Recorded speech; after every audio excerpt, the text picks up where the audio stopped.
Ele pode acontecer porque você é considerado fora do peso ideal, da cor ideal, da família ideal, fora da moda, do cabelo ideal, da condição social ideal, da religião ideal. Afinal, quem tem tamanha autoridade para dizer o que é ideal? Preconceito é mais ou menos assim.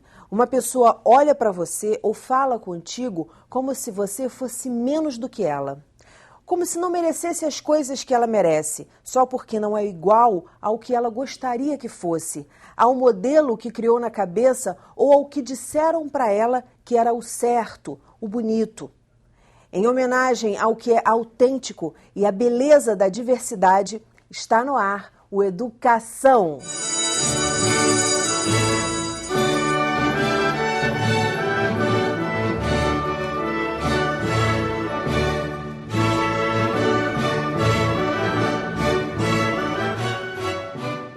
Meus convidados são a escritora premiada internacionalmente, Janine Rodrigues, a professora Adriana Fernandes, diretora de uma escola que tem 24 alunos com necessidades especiais, incluídos em turmas regulares, e um dos homens públicos que eu conheço que mais entende de lei e processo legislativo, deputado Luiz Paulo.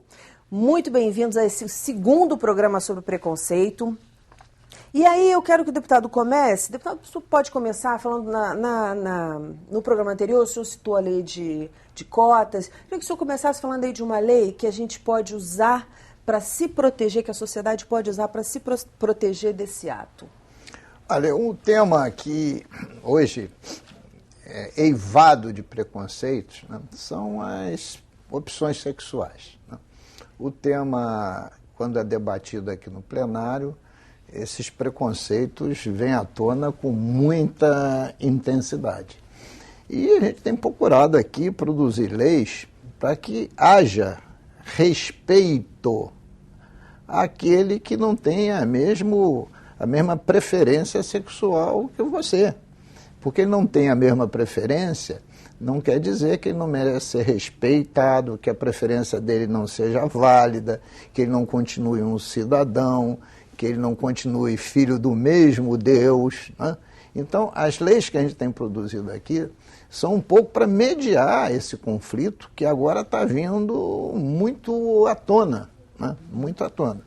Inclusive, às vezes vem à tona no sentido do preconceito daqueles que são mais conservadores, que não admitem outro tipo de relação que não seja entre homem e mulher, mas também, às vezes, em relação àqueles que acham que você não tem que ter nenhuma distinção sexual, né? Que homem e mulher, sexo masculino e feminino não deve constar nem na carteira de identidade. Também tem os dois extremos da questão. Então, as leis, muitas vezes, são para mediar esses conflitos. Esse é um tema muito grande. E tem um segundo tema também recorrente, e a deputada Tânia representa muito bem essa luta, né? É que a nossa cidade construída, né, ela não dá os espaços suficientes aos deficientes, né? É só escada, porta estreita, banheiro não adaptado. Isso é uma outra luta, né? Porque tem que incluir. Sim, exatamente. E é importante a gente falar o seguinte, para você ficar por dentro das leis, você pode jogar o tema no Google, você pode visitar o site da Alerj, que é o www.alerj.rj.gov.br. Nesse site você vai ter acesso às leis estaduais que são aprovadas aqui na Assembleia Legislativa. Em caso de não cumprimento de lei, o que o cidadão pode fazer assim de imediato, deputado? A própria lei diz a possibilidade, né? A grande maioria das leis tem multas pecuniárias, né? A grande imensa maioria da lei, né? Mas evidentemente que tem leis que pode virar uma transgressão penal. Então vai depender de qual é o tipo de preconceito. O preconceito e a violência contra a mulher tem a Lei Maria da Penha, né? Enfim. Mas pode ir da multa até a queixa e o processamento numa delegacia de polícia. Gente, meninas, o que dizer para as crianças que sofrem o preconceito? Tratar com a naturalidade, não fazer com que ele se sinta inferior, né?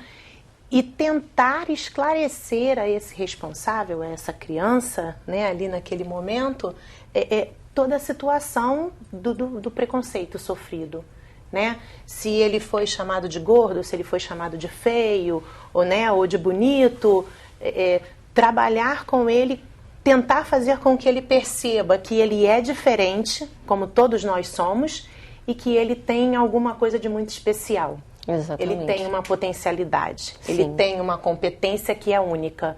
Então a gente procura sempre trabalhar o ser único. O ser único e o ser humano. Sim.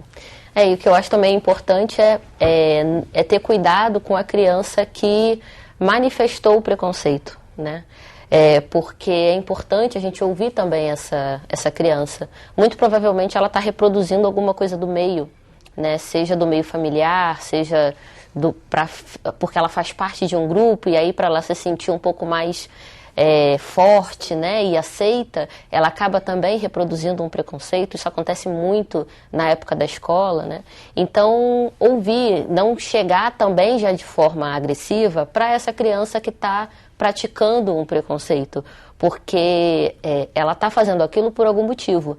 A gente não pode justificar o erro dela. Ela está fazendo isso porque ela está passando por uma fase difícil. Não, preconceito é errado, né? Não pode acontecer e não deve ser justificado. Mas o que pode ser justificado, na verdade o que pode ser entendido é o porquê que a criança está fazendo aquilo. Porque senão ela vai entrar num círculo de agressão, né? Ela vai ser podada, ou ela vai ser...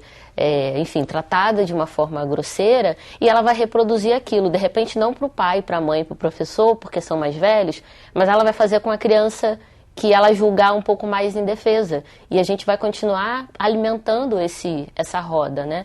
Então procurar saber por que ela está fazendo aquilo, de repente ela está fazendo aquilo porque estão fazendo isso com ela, né? Enfim, e ouvir, né? Às vezes tem alguns temas que a gente tem medo de perguntar, né? Eu estava conversando com uma amiga sobre isso essa semana, que só a pergunta a gente já tem medo de ofender. A gente não pode fazer isso. Tem muita coisa que a gente faz que é errado, mas que na verdade a gente é fruto do meio. Aquilo mas foi dá um construído. exemplo disso, dessas perguntas aí, Jane. Por exemplo, né, no caso vou falar de um exemplo adulto e um exemplo de uma criança, né? Criança, por exemplo, que vê alguém gordinho na rua e pergunta: você está grávida? A primeira coisa que acontece, não generalizando, mas na grande maioria, é o pai ou a mãe esculachar a criança na frente do adulto. Isso não se faz, que não sei o quê, sabe? E assim, ela não perguntou por mal, né? Na cabeça dela, uma mulher que está um pouco mais cheinha está grávida. E aí você já dá um solavanco na criança e ela fica envergonhada, ela se sente humilhada. E na cabeça dela isso não faz sentido, porque ela só fez uma pergunta, ela só fez uma observação, na verdade. Então, a mesma coisa, você é gay? Qual o problema de você dizer que você não é o que você é? Porque a sua reação é que vai dizer para a criança que aquilo é certo ou é errado. Porque a partir do momento que você diz: não pergunta isso, que isso? Isso não se fala, que não sei o quê. Quer dizer, aí você diz assim, eu não sou preconceituoso, mas você está, pelas suas atitudes, ensinando a criança a ser. Exatamente, você está dizendo para ela que aquilo ali, o fato da mulher estar grávida, ou o fato do homem ou da mulher ser gay, que há um problema naquilo ali, ou um problema tão grande que não deve nem ser perguntado. Né? E isso não pode acontecer. A gente não precisa ter medo de perguntar nada, porque a gente não sabe de tudo, a gente não nasceu sabendo. E a criança, muito menos, né? Então a gente tem que ter cuidado com o que a gente fala e cuidado com as reações, né? Porque a criança, ela está formando ainda uma série de conceitos, e conceitos que poderão futuramente virar preconceitos. Adriana, me conta pra gente algum caso de um preconceito forte que aconteceu na sua escola, e que você teve que agir pedagogicamente e imediatamente. Quando nós começamos a receber esses alunos incluídos, até pouco tempo, eles eram vistos como aquele doente, né? Então, uma mãe veio me procurar e contar: Adriana, eu estava ali na hora da saída e eu estava buscando meu filho, passou uma criança e o pai perguntou: esse é o menino doente da sua sala? Né? E ela ficou super chateada com isso, né? Então, nós sentamos, o grupo sentou e vamos ver o que a gente pode fazer para desconstruir essa ideia de que o especial é doente, né? E o menino tinha uma deficiência na perna, ele se locomovia com uma dificuldade, né? Tinha paralisia cerebral. E nós fizemos todo um trabalho de desconstrução mesmo Na verdade, as crianças lidavam com ele muito naturalmente. O nosso foco era fazer com que essas crianças educassem os seus pais para que eles não ensinassem essa forma errada de tratar o outro, né? Então, passou um tempo, nós fizemos todo um trabalho com literatura infantil, levamos várias histórias, vários vídeos, e passou um tempo, né? Ela voltou a me procurar e falou, poxa vida, eu fiquei contente porque, mais uma vez, alguém perguntou, esse menino é doente? E a criança respondeu, ele não é doente, ele não está resfriado. Ótimo, né? Então, ótimo. Ali a gente viu, poxa, a gente conseguiu desconstruir. Então, hoje, lá na escola, eles são, é o fulano, é o beltrano, eles têm nome, eles têm as características deles, eles são alunos da escola. Perfeito, eles são pessoas, parabéns, eles são seres Adriana. humanos. Parabéns. Então, essa questão do preconceito, a gente...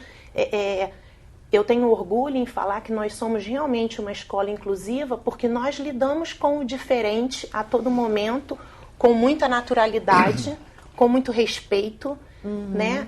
Por ser uma escola, a gente não tem os recursos materiais e humanos necessários, né? A gente sabe que a gente tem muitas falhas, mas eu acho que a gente tem o principal, que é a humanidade. E é desenvolver nessas crianças essa humanização, que hoje eu acho que é o que a sociedade mais precisa e acabou perdendo um pouco.